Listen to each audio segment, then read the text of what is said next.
একটা কথা আছে না বাংলায়, যে আসলাম দেখলাম জয় করলাম। ট্রাম্প ভেবেছিল যে মানে খুব সহজেই ওই ভেনেজুয়েলার মাদুরাকে যেমন ডেল্টা ফোর্স দিয়ে একদম উঠিয়ে নিয়েছিল, ঠিক তেমনি ভাবে ওই খামেনিকে একদম প্রথম দিনই যদি হত্যা করে ফেলা যায়, তারপরে ইরানের জনগণ একদম ইরানের সরকার পরিবর্তন করে ফেলবে, বাস ইরানে একটি মার্কিন সমর্থিত সরকার বসবে। কিন্তু ট্রাম্প অবাক হয়েছে, দেখলো যে না, ইরানের জনগণ রাস্তায় নামো না। ট্রাম্প বললো যে ইরান জনগণ, এবার তোমাদের পালা, রাস্তায় নেমে এসো, সরকার পরিবর্তন করো এবং তোমাদের দেশকে তোমরা গড়ে নাও। কিন্তু একটা জনগণ রাস্তায় নামলো না, বরঞ্চ আরো এইসব জনগণ তারা সরকারের প্রতি সংহতি প্রকাশ করলো। এখানেই কিন্তু ট্রাম্পের 90% স্ট্র্যাটেজি মার খেয়ে গেল। যেমন করে ভেনেজুয়েলাতে মাদুরাকে উঠিয়ে নিল, তারপর নতুন সরকার তারা বললো যে আচ্ছা আমরা সব মেনে নিলাম, এখন ভেনেজুয়েলা ওদের হাতে, মনে করছিল ভেনেজুয়েলার তেল আমাদের কাছে, এখন এটা ইরানের উপর করা গেলে ইরানের তেল সম্পদ, খনিজ সম্পদ, গ্যাস সব আমাদের কাছে এসে পড়বে। সুতরাং লাভই লাভ, ব্যবসায় ব্যবসা। কিন্তু ট্রাম্পের সেই পরিকল্পনা মাঠে মারা গেল। এবং সবচেয়ে বড় ভুল করছে ট্রাম্প কি জানেন? সেটা হচ্ছে যে ইরান আমেরিকার সব দাবি মেনে নেওয়ার পরেও শুধুমাত্র ইসরায়েলের কথায় ট্রাম্প এই হামলাটা চালালো। অনর্থক কোনো প্রয়োজন ছিল না। কিন্তু এই আজকে 12তম দিনে লেটেস্ট খবর হচ্ছে ইসরায়েল এবং ট্রাম্প তারা যুদ্ধ বন্ধ করতে চায়। গতকাল ট্রাম্প ফোন করেছিল রাশিয়ার প্রেসিডেন্ট ভ্লাদিমির পুতিনকে, এবং সেখানে অনেক কথা হয়েছে এবং কিভাবে যুদ্ধটা আসলে বন্ধ করা যায় এ নিয়ে আলোচনা হয়েছে। কিন্তু ইরান বলেছে যে না, কোনো যুদ্ধ বিরতি হবে না, যুদ্ধ শুরু করেছো তোমরা, শেষ করবো আমরা। এবং তোমরা যদি মনে করে থাকো যে তোমরা যুদ্ধবিরতি ঘোষণা দিয়ে আক্রমণ বন্ধ করে দিলেও আমরা আক্রমণ বন্ধ করবো, সেটা হবে না। আমরা আক্রমণ চালিয়ে যাব। এবং সে আক্রমণ চলছে, এবং নতুন লিডার সাইদ মুস্তফা খোমেনি, তিনি নেতা হওয়ার পরে আক্রমণের তীব্রতা আরো বৃদ্ধি পেয়েছে। আয়াতুল্লাহ আলী খোমেনি ছিলেন বৃদ্ধ মানুষ, তিনি কিন্তু এই পারমাণবিক অস্ত্র তৈরি করতে চাইতেন না। তিনি বলতেন যে না, আমাদের পারমাণবিক অস্ত্র দরকার নেই। কিন্তু এই তার ছেলে সাইদ মুস্তফা খোমেনি, তিনি কিন্তু IRGC, Islamic revolutionary guard corps, এর সঙ্গে কিন্তু তার খুব ডিপ রিলেশন, এবং তিনি আরো দ্বিগুণ গতিতে হামলা করতেছেন এবং নতুন নতুন কৌশল হচ্ছে। কি কৌশল? যেমন আমি একটু ইতিহাস থেকে পড়ে শোনাই। ঠিক আছে, যুদ্ধের কৌশলে ভয়াবহ পরিবর্তন, 1000 কেজির মিসাইল ছুটছে ইরান। একটা কথা বলি, ইসরায়েলে কিন্তু প্রচুর হতাহত হচ্ছে। একটা খবর শুনলাম যে নেতানিয়াহুর ভাই মারা গিয়েছে। সকল ইসরায়েলের বাংকারে আছে, নেতানিয়াহু নিজেও কিন্তু বাংকারে আছে। অনেকে বলেন যে নেতানিয়াহু মারা গেছে কারণ তারা নেতানিয়াহুকে দেখেন না। আসলে নেতানিয়াহু জীবিত আছেন, তিনি বাংকারে লুকিয়ে আছেন। এখানে বলতেছে যুদ্ধের কৌশলে ভয়াবহ পরিবর্তন, 1000 কেজির মিসাইল ছুটছে ইরান। ইরান এবং যুক্তরাষ্ট্র ইসরায়েলের যুদ্ধের আজ 12তম দিনে রণকৌশলে বড় ধরনের পরিবর্তন ঘোষণা দিয়েছে তেহরান। গত রোববার ইরানের রেভলিউশনারি গার্ড কর্পসের অ্যারোস্পেস ফোর্সের কমান্ডার ব্রিগেডিয়ার জেনারেল মাজিদ মুসাবি জানিয়েছেন, এখন থেকে ইরান শুধু সেই সব মিসাইল ব্যবহার করবে যেগুলোর পেলোড বা গোলা বারুদ বহন ক্ষমতা 1000 কেজি বা তার বেশি। এই ঘোষণা যুদ্ধের ময়দানে সংখ্যা কমানোর পরিবর্তে বরং বিধ্বংসী ক্ষমতা বাড়ানোর কৌশল হিসেবে দেখছেন সামরিক পর্যবেক্ষকরা। যুদ্ধের শুরুতে ইরানের কৌশল ছিল শায়েদ 136 ড্রোনের মতো সাশ্রয়ী প্রযুক্তি ব্যবহার করে শত্রু শিবিরের আকাশের প্রতিরক্ষা ব্যবস্থাকে ব্যস্ত রাখা। এর মূল উদ্দেশ্য ছিল স্যাচুরেশন অ্যাটাক বা একসঙ্গে প্রচুর ড্রোন ও মিসাইল ছুড়ে ইসরায়েল এবং আমেরিকার দামি ইন্টারসেপ্টর মিসাইল খরচ করিয়ে ফেলা। আমি আগে বলেছি যে ইরানের এই শাহেদ ড্রোন, $50,000 ড্রোন ঠেকাতে যে ইন্টারসেপ্টর ছুটতো আমেরিকা ইসরায়েল, এগুলোর দাম মিলিয়ন ডলার। হ্যাঁ, তো ইরান চেয়েছে এইগুলো আসলে খরচ করে ফেলানো। জেনারেল মুসাবি বলেন যে এই মিসাইলগুলো ম্যাক 8 এর বেশি গতিতে চলতে পারে এবং এর গতিপথ পরিবর্তন সক্ষমতা রয়েছে। গতিপথ পরিবর্তন সক্ষমতা বলতে যেমন মিসাইল যাচ্ছে, আবার ইসরায়েল ইন্টারসেপ্টর মারছে, যখন মিসাইল দেখতেছে যে ইন্টারসেপ্টর আসতেছে, সে গতিপথ পরিবর্তন করে ফেলবে। এইভাবে যাবে। এটা পরিবর্তন করতে পারে, যা ইসরায়েলের অ্যারো 3 এর মতো উন্নত আকাশ প্রতিরক্ষা ব্যবস্থাকে ফাঁকি দিতে পারবে। এবং একটি 1 টনের মিসাইল যদি লক্ষ্য ভেদে সফল হয়, তবে তা একটি বিমান ঘাঁটি বা একটি ভূগর্ভস্থ কমান্ড সেন্টার পুরোপুরি ধ্বংস করে দেওয়ার সক্ষমতা রাখে। লেবাননের সংবাদ মাধ্যম আল মায়াদিনের বরাতে জানা গেছে যে দুবাই বিমানবন্দর এবং সৌদি আরবের রাশ তানুরাজ তৈল শোধনাগারের মতো আঞ্চলিক অবকাঠামো এখন ইরানের প্রধান লক্ষ্যবস্তু তালিকায় রয়েছে। বর্তমানে ইরান রস্তাগারে 1800 কেজি বিস্ফোরক বহনে সক্ষম খোররাম শাহর মিসাইল রয়েছে। এই খোররাম শাহর মিসাইল খুবই বিধ্বংসী। এটা একটা ছুড়েছে মনে হয় ইরান, সম্ভবত আর ছুড়ে নেই, যা প্রায় 2000 কিলোমিটার দূরের লক্ষ্যবস্তুতে আঘাত হানতে পারে। এছাড়াও সলিড ফুয়েল চালিত মাঝারি পাল্লার সেজিল মিসাইল এবং 3000 কিলোমিটার পাল্লার সুমা ক্রুজ মিসাইলও ইরানের হাতে রয়েছে, যেগুলো এখনো ইরান ব্যবহার করেনি। এবং ইরানের সুমার মিসাইলে পারমাণবিক অস্ত্র আছে বললেও ধারণা করা হচ্ছে। একটা পারমাণবিক অস্ত্র মারলে কিন্তু পৃথিবী শেষ।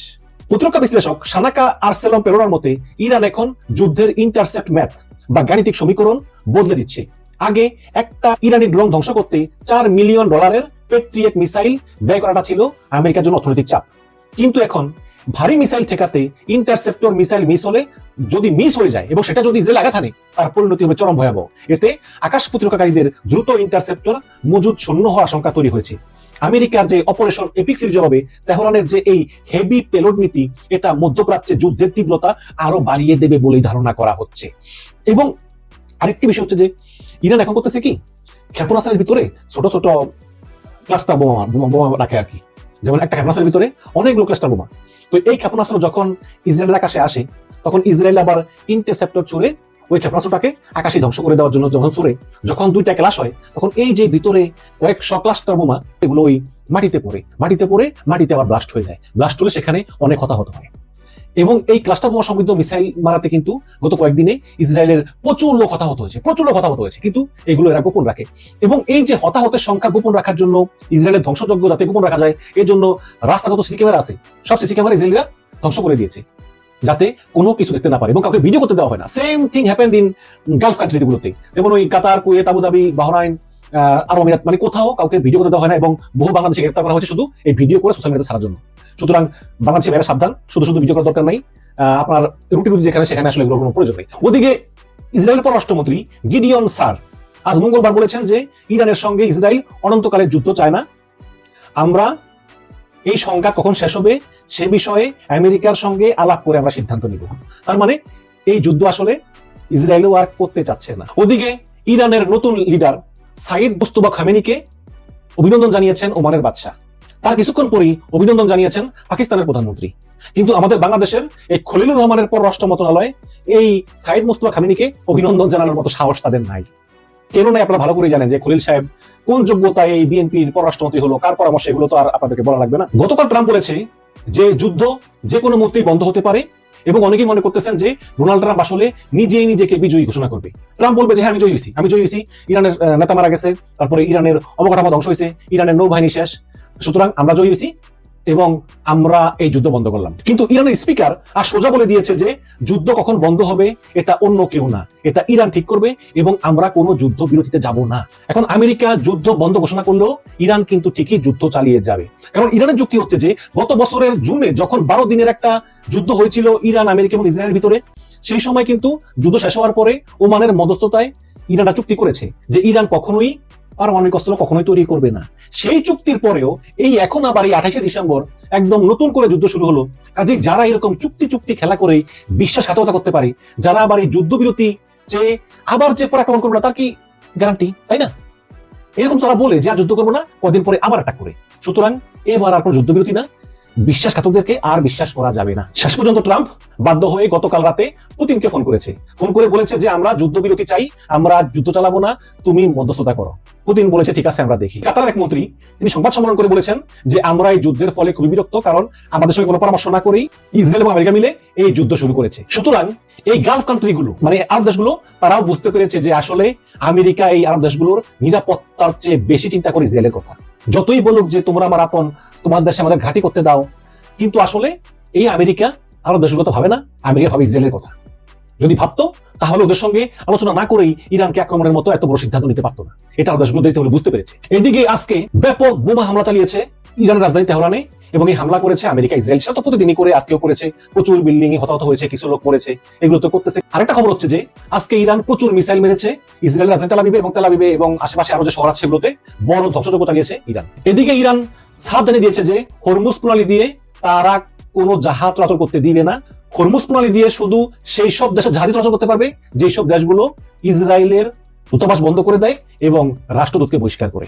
জবাবে ট্রাম্প বলেছে যে যদি হরমুজ প্রণালীতে কোনো জাহাজকে আটকে দেওয়া হয় তাহলে ইরানের উপর এখন যে হামলা করতেছি তার চেয়ে 20 গুণ বেশি হামলা চালাবো। এখন প্রশ্ন হচ্ছে যে হরমুজ প্রণালী দিয়ে যে জাহাজগুলো যায় সেই জাহাজগুলো আটকায় ইরানের নৌবাহিনী। কিন্তু ট্রাম্প তো অলরেডি বলেই দিয়েছে গত পরশু যে ইরানের নৌবাহিনী বলে কিছু নাই, ধ্বংস করে দিয়েছি। যদি ট্রাম্পের দাবি অনুযায়ী ইরানের নৌবাহিনী বলে কিছু নাই থাকে, তাহলে ইরান কিভাবে ওই হরমুজ প্রণালীতে জাহাজগুলো আটকায়? তার মানে ইরানের নৌবাহিনী পুরো মাত্রায় সক্রিয় আছে। ওদিকে খামেনিকে শেষ করে দেওয়া হয়েছে। মনে করেছিল যে ইরানের মানুষ রাস্তায় নেমে আসবে, রাস্তায় নেমে নতুন সরকার গঠন করবে, কিন্তু ইরানের মানুষ রাস্তায় তো নামেইনি, বরং নতুন নেতা সাইদ মুস্তফার আন্ডারে ঐক্যবদ্ধ। ওদিকে ইসরায়েলিরা ইরানের মিসাইলের আঘাতের পর আঘাতে এত জর্জরিত যে তারা দিনের পর দিন মাটির নিচে বাংকার থাকতে তারা ক্লান্ত হয়ে গিয়েছে। ওদিকে আবার নেতানিয়াহুর বাসায় মিসাইল হামলা হয়েছে এবং তার ভাই নাকি মারা গিয়েছে বলে শোনা যায়। এবং ইসরায়েলিরা এত ভয় পেয়েছে যে তারা এই যুদ্ধ বন্ধ করার জন্য তারা এখন রাস্তায় নেমে আন্দোলন করতে চায়, কিন্তু সরকার বলেছে, ইসরায়েল সরকার, যে না, এখন রাস্তায় নামা যাবে না, আন্দোলন করা যাবে না, এখন সেই সময় না। ওদিকে আবার ইরানিরা করতেছে কি, গতকালকে দেখেছেন আপনারা, নতুন লিডার সাইয়েদ মুস্তফা খামেনির সমর্থনে লাখ লাখ মানুষ তেহরানের রাজপথে নেমেছিল। এবং যখন তারা তেহরানের রাজপথে নেমেছে লাখ লাখ মানুষ, তখন কিন্তু বিভিন্ন জায়গায় আমেরিকা ইসরায়েল বিমান থেকে বোমা বর্ষণ করতেছে, কিন্তু একটা লোক ভয় পেয়ে ফেরত যায়নি। তারা বলতেছে না, আমরা ভয় পাবো না, আমরা এই লাখ লাখ লোক আমরা আসি, আমরা এখানেই থাকবো এবং আমরা আমাদের এই নতুন নেতার প্রতি আমাদের সমর্থন পুনর্ব্যক্ত করলাম। একজন ইরানিও সমাবেশ ছেড়ে যায়নি। তাদের পরিষ্কার কথা, বিমান থেকে বোমা মেরে তোমরা আমার দেশ দখল করতে পারবে না। আমেরিকা ভেবেছিল খামেনিকে শেষ করে দেওয়ার পরই আসলে সব শেষ হয়ে যাবে এবং ইরানের মানুষের মধ্যে খামেনির বিরুদ্ধে যে ক্ষোভ, সেই থেকে ইরানের মানুষ রাস্তায় নেমে এসে নতুন সরকার গঠন করবে এবং সেই সরকার হবে মার্কিন সমর্থিত এবং এভাবে আমেরিকা ইরানের ওই তেল সম্পদ দখল করে নেবে। কিন্তু ইরানের জনগণ ঠিকই রাস্তায় নেমেছে, আমেরিকার পক্ষে না, নেমেছে তাদের নতুন নেতা সাইদ মোস্তফা খামেনিকে অভিনন্দন জানাতে এবং আমেরিকার বিরুদ্ধে স্লোগান দিয়েছে। সুতরাং এই আমেরিকাকে ইরানিরা চিনতে বিন্দুমাত্র ভুল করেনি। এখন ট্রাম্প বলতেছে একবার কুর্দি বাহিনীকে পাঠাবো, আরেকবার বলতেছে স্থল বাহিনীকে পাঠাবো, আবার অনেকে বলতেছে যে হয়তোবা পরমাণু বোমা নিক্ষেপ করতে পারে, কারণ পরমাণু বোমা ছাড়া তো আর এত বড় দেশ ধ্বংস করা যায় না। সর্বশেষ পরমাণু বোমা মেরেছিল হিরোশিমাতে, সেই দ্বিতীয় বিশ্বযুদ্ধের সময়। তখন দেখেছেন যে হিরোশিমা কিভাবে ধ্বংসপ্রাপ্ত হয়েছে।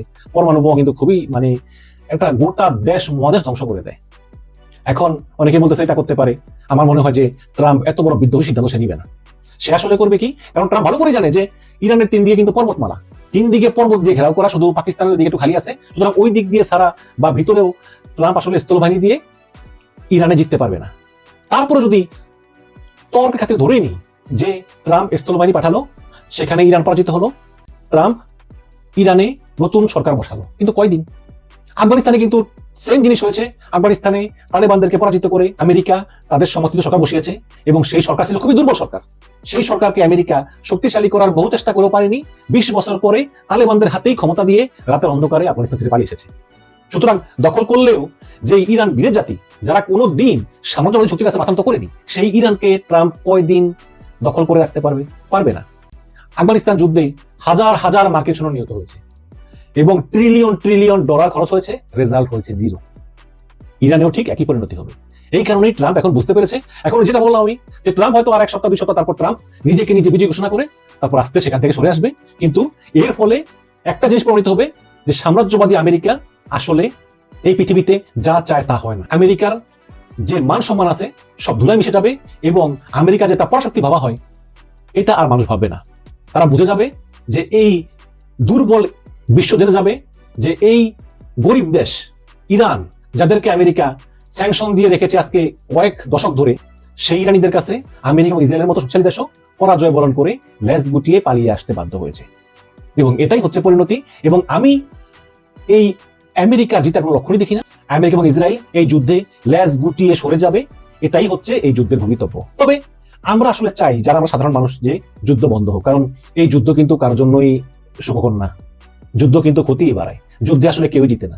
এই যুদ্ধে আমেরিকা পরাজিত হবে, ইসরায়েল পরাজিত হবে, বাট ইরানেরও তো প্রচুর ক্ষতি হয়ে গিয়েছে, তাই না? প্রচুর মানুষ মারা গেছে। তারপরে ওই ইরানের তো দোষ নাই, তাই না? ইরান তো আক্রমণ করেনি, আক্রমণ তো আমেরিকায় শুরু করেছিল। আমরা যুদ্ধ চাই, শান্তি চাই, কারণ যুদ্ধ বাড়লে আমাদের বাংলাদেশের মতো দেশও কিন্তু আক্রান্ত হবে, আমাদের কষ্ট হবে, আমাদের দেশের জনগণ কষ্ট পাবে। আমরা চাই না যুদ্ধ হোক, আমরা চাই এই বিশ্বের সবাই শান্তি থাকুক এবং বাংলাদেশের জনগণও শান্তি থাকুক। ধন্যবাদ।